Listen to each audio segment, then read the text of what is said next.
Viewers, आज हम बात कर रहे हैं क्लियोपेत्रा की। ये अपनी खूबसूरती और मिस्र में हुकूमत करने की वजह से मशहूर नहीं हुई, बल्कि ये अपने ही 2 सगे भाइयों से शादी करने पर और उनको कत्ल करवाने में मुलव्विस थी। और खाली यही नहीं, ये 2000 साल तक भी मशहूर है।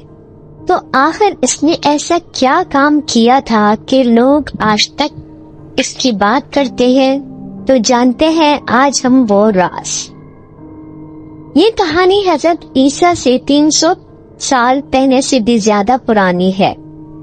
हुआ कुछ यूं था कि सिकंदर की मौत के बाद उसका कोई भी वारिस नहीं था और मिस्र का पूरा हिस्सा उसके वफादार गवर्नर, जिसका नाम इटोलमी था, उसके हिस्से में आया।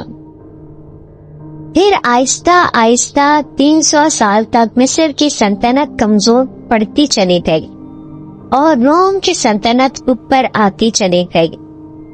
लेकिन मिस्र की सल्तनत ने अपने खजाने में से रोम के लोगों को भरना शुरू कर दिया और इस तरह मिस्र की सल्तनत तरसदार होती चली गई। क्लियोपेत्रा के वालिद मिस्र की सल्तनत के जब बादशाह थे तब ये बहुत कर्जे में डूबे हुए थे, मगर फिर क्लियोपेत्रा के वालिद के मरने के बाद क्लियोपेत्रा और उसका छोटा भाई, जिसका नाम पटोलेमी तेरा था, वो हुक्मरान बने इस सल्तनत के। इन दोनों ने आपस में शादी कर ली। उस जमाने में मिस्र में ये काम जायज था, जो कि बहुत ही गलत काम है, मगर फिर इसका अंजाम भी बहुत बुरा। कुछ अरसे बाद ही इन दोनों बहन भाई की लड़ाइयाँ शुरू हो गई और क्लियोपेत्रा को अपनी जान बचाने के लिए सीरिया की तरफ भागना पड़ा। अब वो कुछ यूं कि रोम सल्तनत के 2 भाई आपस में ही एक दूसरे के दुश्मन हो गए थे और एक भाई रोम से बचता हुआ मिस्र जा पहुंचा, मगर क्लियोपेत्रा के भाई ने उसको कत्ल करवा दिया। ये सुनकर दूसरा भाई मिस्र रवाना हुआ और बहुत खुश हुआ इस काम से, इसलिए उसने जब मिस्र पहुंचा तो अपना कयाम भी वहाँ बढ़ा दिया। क्लियोपेत्रा को जब उसके आमद की खबर हुई, बस रोम के बादशाह का नाम जूलियस सीजर था।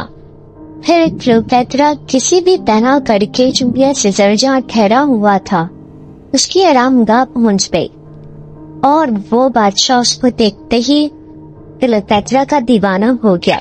मगर क्लियोपेत्रा ने मिस्र की हुकूमत हासिल करने की शर्त रखी उसके आगे।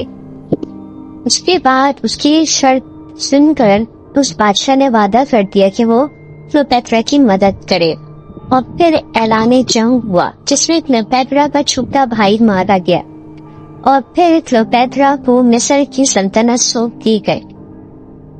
मगर चूंकि वहाँ सल्तनत बचाने के लिए बहन भाइयों को आपस में शादी करनी पड़ती थी, उसने अपने दूसरे भाई से शादी की, मगर वो दिन से रोम के बादशाह की थी और उसी से उसके ताल्लुकात भी थे और इनसे उसकी एक औलाद भी हुई जो कि नाजायज थी। फिर हुआ यूं कि कुछ अरसे बाद रोम के बादशाह को किसी काम से रोम वापस जाना पड़ा। उसके जाते ही क्लियोपेत्रा अकेली हो गई और उसके दूसरे भाई और बहन ने उसको मारने का मंसूबा बनाया, मगर उनको कामयाबी मिलते उससे पहले ही क्लियोपेत्रा ने उनके खाने में जहर मिला दिया और क्लियोपेत्रा ने इस तरह से अपने दोनों बहन भाइयों को भी मरवा दिया। और ये काम करके फिर क्लियोपेत्रा रोम के बादशाह से मिलने रवाना हुए। जब वो वहाँ पे पहुंची तो उसका इस्तकबाल बहुत ही पुरजोश से हुआ, मगर रोम के लोगों को ये बात अच्छी नहीं लगी कि हमारा बादशाह क्लियोपेत्रा को बहुत अहमियत देता है और शायद हुकूमत भी आगे उसको ही दे दे। फिर जूलियस सीजर को उसके लोगों ने ही हमला करके मार दिया। इस वाक़े के बाद क्लियोपेत्रा उसी किले में बंद हो गई और सोचने में मजबूर हो गई कि आखिर आगे अब वो क्या करे। फिर क्लियोपेत्रा ने इस वाक़े के बाद वहाँ के जनरल मार्क एंटोनी से ताल्लुकात बढ़ाने लग गई कि वो उसकी मदद करे और वो उसकी दीवानगी में उसकी मदद कर बैठा और जो कि जूलियस सीजर का जायज बेटा था उससे मुकाबला करने पहुंच गया।